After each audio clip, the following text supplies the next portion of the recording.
నమస్కారం. ఆది దంపతులైన పార్వతీ పరమేశ్వరుల పుత్రుడు గణపతి తండ్రి వల్ల తలను పోగొట్టుకోవాల్సి వచ్చింది.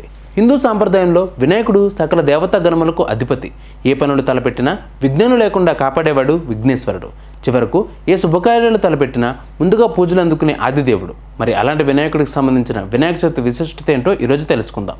మట్టి విగ్రహాలను వాడవాడలో ఏర్పాటు చేసుకుని అంగరంగ వైభవంగా నిర్వహించిన ఈ వినాయక చవితి ఎందుకు జరుపుకుంటారో తెలుసుకుందాం. పూర్వం గజాసురుడు అనే రాక్షసుడు పరమశివుడు కోసం ఘోర తపస్సు చేస్తాడు. దీనికి ప్రసన్నమైన శివుడు ఏ వరం కావాలో కోరుకోమంటాడు. దానికి ఆ రాక్షసుడు, నువ్వు ఎల్లప్పుడూ నా ఉదరం నందే నివసించాలి అంటాడు. శివుడు అతని కోరికను మన్నించి గజాసురుడు కడుపులో ప్రవేశించి అతని ఉదరంలోనే నివసించసాగాడు. విషయం తెలుసుకున్న పార్వతీదేవి విష్ణు వద్దకు వెళ్ళి, నా భర్తను భస్మాసురుడి నుంచి ఎలా కాపాడావో అలాగే గజాసురుడి నుంచి కూడా రక్షించమని వేడుకుంటుంది. దీనికి ఉపాయం ఆలోచించిన విష్ణుమూర్తి దీనికి గంగిరెద్దు మేళమే సరైందని శివుడు ద్వారపాలకుడైన నందిని గంగిరెద్దుగా మారుస్తాడు. మిగతా బ్రహ్మదేవతలను వివిధ వాయిద్యకారులుగా మార్చి గజాసురుడు అంతఃపురానికి వెళ్ళి నందిని ఆడించారు. అందుకు తన్మయత్వం చెందిన గజాసురుడు ఏం కావాలో కోరుకోమని అడుగుతాడు. ఇది మహోన్నతమైన గంగిరెద్దు శివుడిని వెతుక్కుంటూ వచ్చింది కాబట్టి నీ ఉదరంలో ఉన్న శివుడిని ఇచ్చేయమని కోరతాడు. అది అడిగింది ఎవరో కాదు, సాక్షాత్తు ఆ మహావిష్ణువేనని తెలుసుకున్న గజాసురుడు తనకింక మరణం తథ్యమని గ్రహిస్తాడు. దీనితో శివుడితో నా ముఖం లోకమంతా ఆరాధించేట్లుగా తన చర్మాన్ని ధరించాలని కోరతాడు. దీనికి శివుడు అంగీకరించగా విష్ణువు సైగతో నంది తన కొమ్మలతో గజాసురుడు కడుపును చీల్చి చంపేస్తుంది. అప్పుడు బయటకు వచ్చిన శివుడు విష్ణువుని స్తుతిస్తాడు. ఇలా దుష్టులకు అడిగిన దానాలు చేయకూడదని శివుడితో అంటాడు విష్ణువు. ఇక తన భర్త శివుడు కైలాసానికి వస్తున్న సంగతి తెలుసుకున్న పార్వతీదేవి ఎంతో సంతోషిస్తుంది. అభ్యంగన స్నానం ఆచరించడానికి నలుగుపిండితో ఓ బాలుడి బొమ్మను తయారు చేసి దానికి ప్రాణం పోస్తుంది.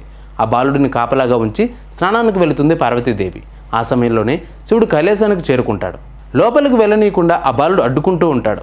ఇద్దరి మధ్య వాగ్వాదం జరుగుతుంది. కోపానికి గురైన శివుడు బాలుడి తలను ఖండించి లోనికి వెళ్తాడు. పార్వతీదేవి సర్వాలంకారాలు చేసుకుని శివుడి వద్దకు వస్తుంది. ఇద్దరు మాట్లాడుతూ ఉండగా వాకిట్లో తనను అడ్డుకున్న బాలుడిని సంహరించినట్లుగా శివుడు చెబుతాడు. ఆ వార్తతో పార్వతీదేవి దుఃఖించడం మొదలు పెడుతుంది.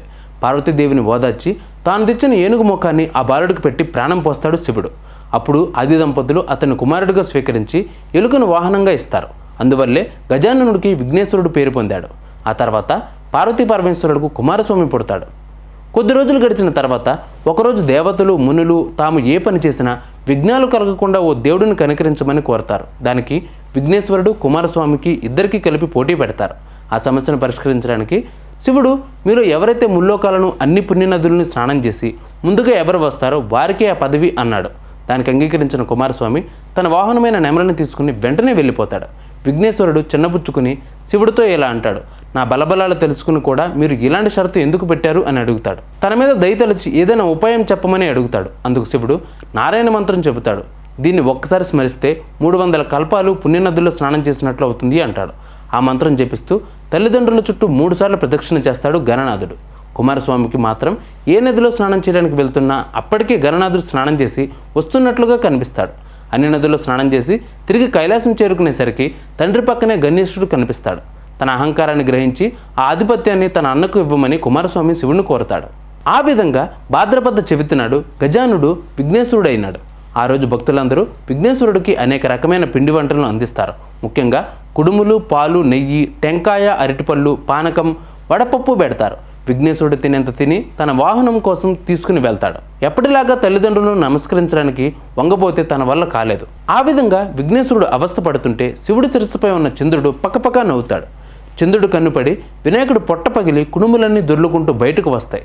దీనికి పార్వతీదేవి దుఃఖిస్తూ చంద్రుడిని ఈ విధంగా శపిస్తుంది, నీ చూపు తగిలి నా కుమారుడు పొట్ట పగిలింది, అందుకే నిన్ను చూసిన వారు నీలాపనందులు పాలవుతారని పార్వతి శపిస్తుంది. చంద్రుడికి శాప విమోచనం కల్పించమని బ్రహ్మ కోరగా ఏ రోజు తన కుమారుడిని చూసి చంద్రుడు నవ్వాడో ఆ ఒక్కరోజు చంద్రుడి ముఖం చూడరాదని శాప విమోచనం కల్పిస్తుంది. ప్రేక్షకులకి మా శ్రేయోభిలాషులకు 108 టీవీ తరపున వినాయక చవితి శుభాకాంక్షలు.